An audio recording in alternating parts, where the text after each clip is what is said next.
Sir నమస్కారం sir. నమస్తే. Sir Vijayasai Reddy గారికి అండ్ ఆర్కే రాధాకృష్ణ గారికి వీళ్ళిద్దరి మధ్య కూడా కొన్ని రోజుల నుంచి కూడా ఒక మాటల యుద్ధం ట్వీట్ల వారైతే నడుస్తుంది సార్. ఇద్దరు కూడా ఓపెన్ ఛాలెంజ్ చేసుకున్నారు డిబేట్కి రావాలి అని చెప్పేసి. ఆయన నేను వస్తాను, నేను సిద్ధమే అన్నారు, ఈయన నేను సిద్ధమే అని చెప్పేసి అని అంటున్నారు. మరి డిబేట్ జరిగే అవకాశం కనిపిస్తుందా? మళ్ళీ ఆయన ఏబిఎన్ కూడా రానన్నారు, ఢిల్లీలో పెట్టేసుకుందామని విజయసాయి రెడ్డి గారు ఒక అడ్వైస్ అయితే ఇచ్చారు.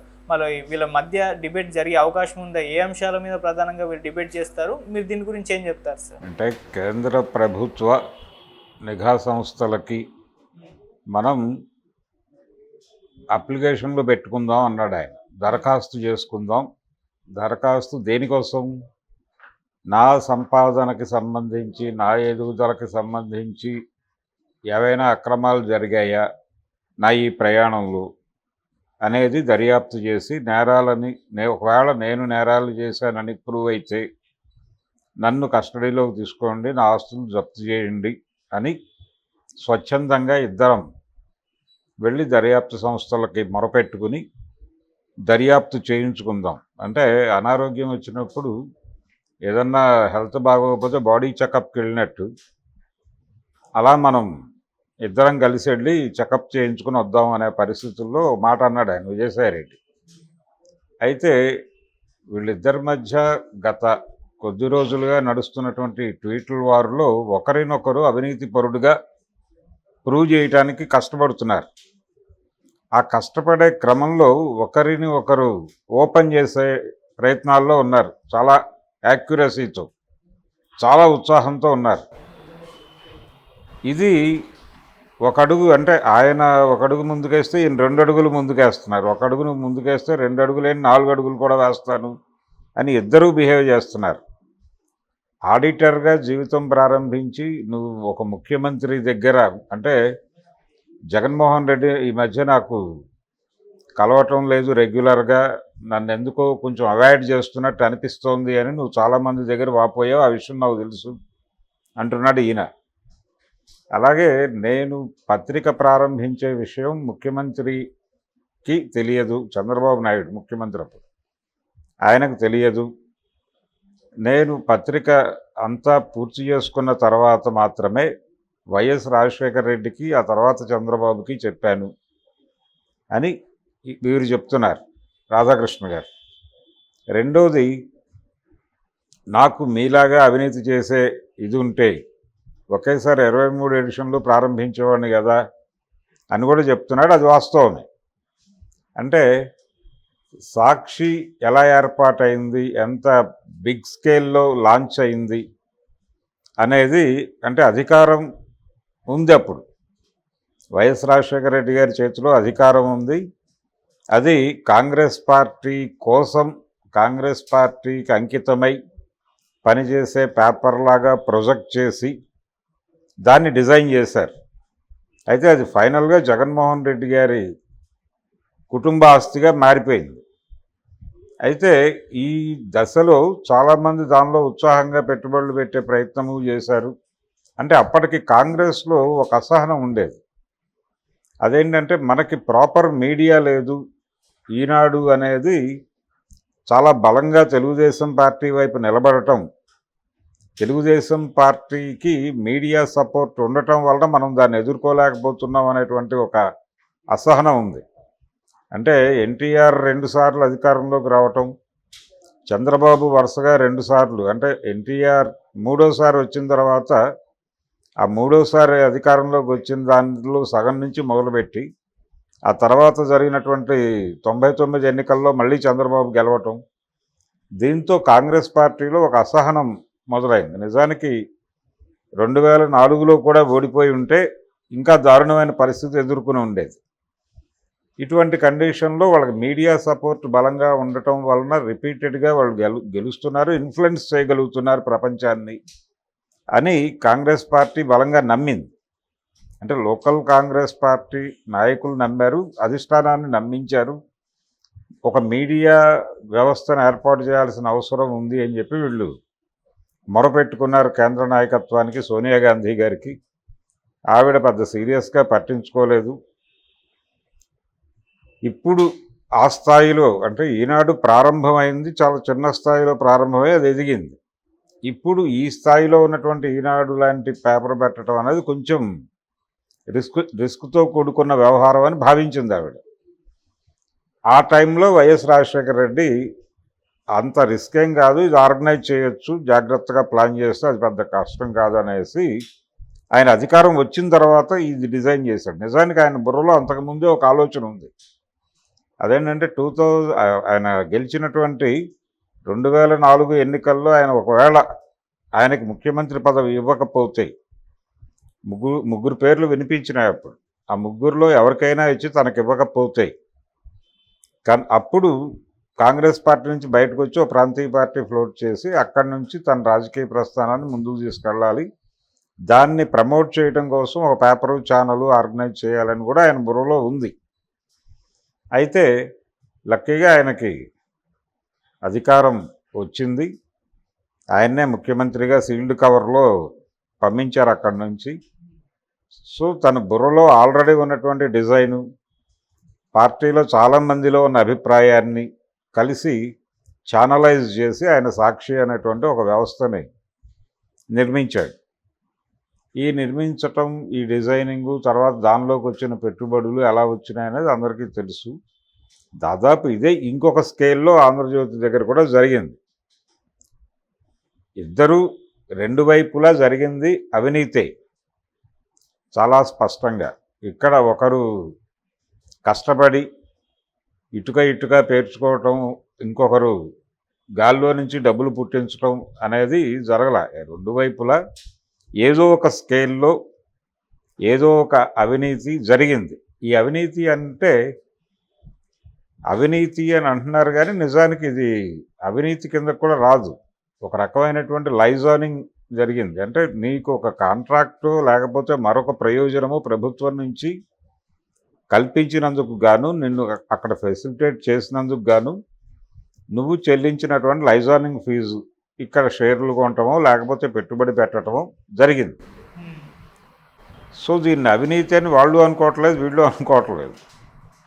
కాకపోతే అవతల వాళ్ళు యువతల వాళ్ళ మీద ఆరోపణలు చేసినప్పుడు అవతల వాడు చేసింది అవినీతిగాను, తాను చేసింది నీతిగాను అనిపిస్తుంది.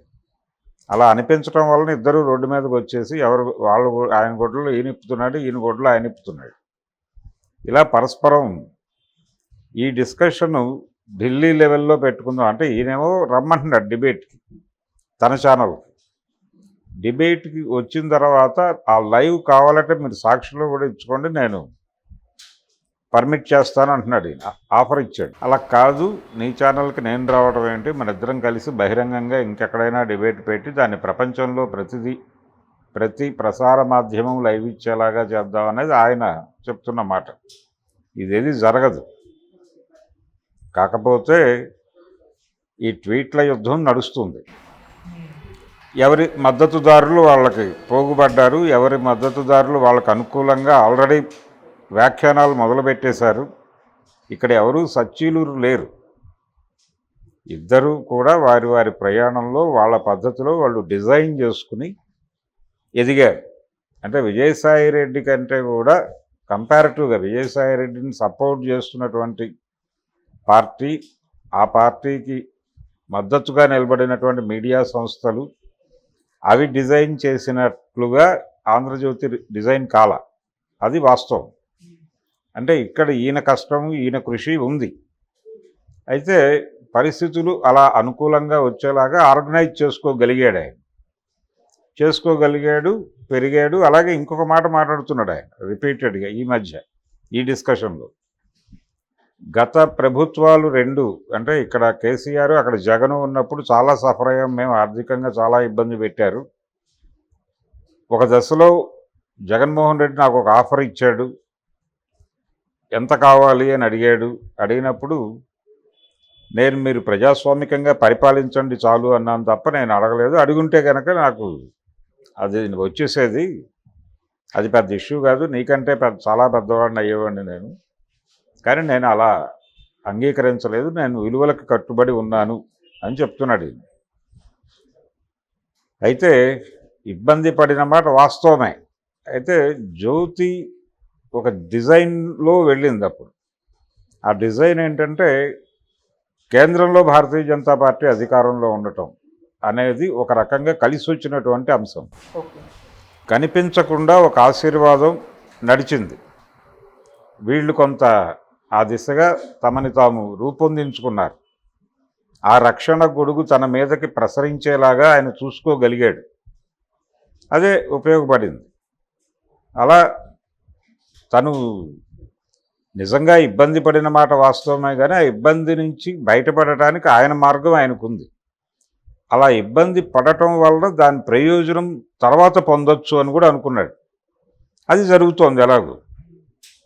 ఇలా ప్రతి సందర్భంలోనూ తను ఎలా బయటపడాలి దీని నుంచి, ఎలా మనం రెట్టించిన ఉత్సాహంతో ముందుకెళ్ళాలి అనేది ఆయనకు ఒక ప్రోగ్రాం ఉంది. ఆ ప్రోగ్రాం ఏ వ్యాపారస్తుడికైనా ఉంటుంది. ఇది మీడియా యుద్ధంగా చూడక్కర్లేదు. ఇది ఖచ్చితంగా రెండు వ్యాపార సామ్రాజ్యాల తాలూకా యుద్ధం అంతే. ఆ యుద్ధంలో భాగంగా నువ్వు ఇంత అవినీతి చేసావంటే నువ్వు ఇంత అవినీతి చేసావని మాడుకున్నారు. ఇద్దరు చేసింది ఒక రకంగా తప్పే. కాకపోతే దీన్ని సమర్థించుకోవటానికి లైజానింగ్ కిందకి తీసుకురావచ్చు. అప్పుడు వీరు చేసినవి తప్పులు కాదు, వారు చేసినవి తప్పులు కాదు. ఎవరు తప్పులు చేయలే.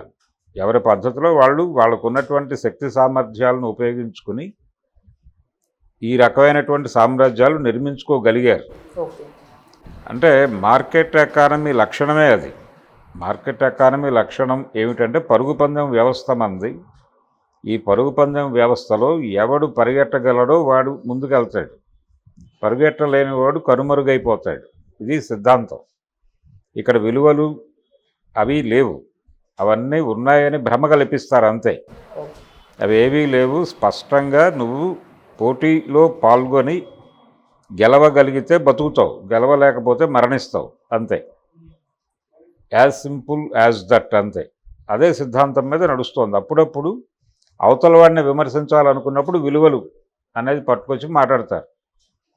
వీరి మీద వారు విలువల అస్త్రం ప్రయోగిస్తే వీరు కూడా వారి మీద విలువల అస్త్రమే ప్రయోగించి వలువలు ఊడ్చుకుని రోడ్డు మీద నిలబడి మాట్లాడుకుంటున్నారు. అది జరుగుతున్న వ్యవహారం. ఇది చూస్తే నిజంగా హాస్యాస్పదమైనటువంటి గొడవగానే కనిపిస్తుంది. కాకపోతే ఇది వీళ్ళిద్దరూ కలిసి కూర్చుని మాట్లాడుకుంటారని నేనైతే అనుకోవడం లేదు. చాలా స్పష్టంగా ఇది ఇంకొక వారం రోజులు కొనసాగుతుంది. ఆ తర్వాత ఎవరి గోల్లో వాళ్ళు పడిపోతారు. నిజానికి ఆయన ఒక ఛానల్ పెడతానన్నాడు ఆ మధ్య, విజయసాయిరెడ్డి గారు. వారించారు నన్ను, గతంలో ఇంతకు ముందే పెట్టుండేవాడిని, అప్పుడు వారించారు, ఇప్పుడు ఎవరు వారించినా వినను నేను పెట్టేస్తానన్నాడు ఆ మధ్య. ఆయన మీద ఒక సెక్స్ స్కాండల్ వచ్చిన రోజున.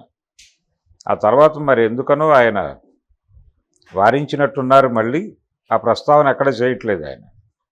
కాకపోతే ఆ టైంలో కొంత సన్నాహాలు జరిపేటువంటి ప్రయత్నం అయితే చేశాడు. ఫైనల్గా అది ఆగింది. ప్రస్తుతం తన రాజకీయంగా తన ఉనికి చాటుకోవడానికి ఆయన కష్టాలు ఆయన పడుతున్నాడు. ఆడిటర్గా నేను ఎదిగాను అని చెప్తున్నాడు. ఓకే, అంటే ఆయన లెవెల్లో ఆయన చేయగలిగినటువంటి పొలిటికల్ ఇన్ఫ్లుయెన్స్ ఖచ్చితంగా ఆయన ఒక పార్టీకి చాలా దన్నుగా ఉన్నాడు. కొన్ని కష్టాలు కూడా పడ్డాడు.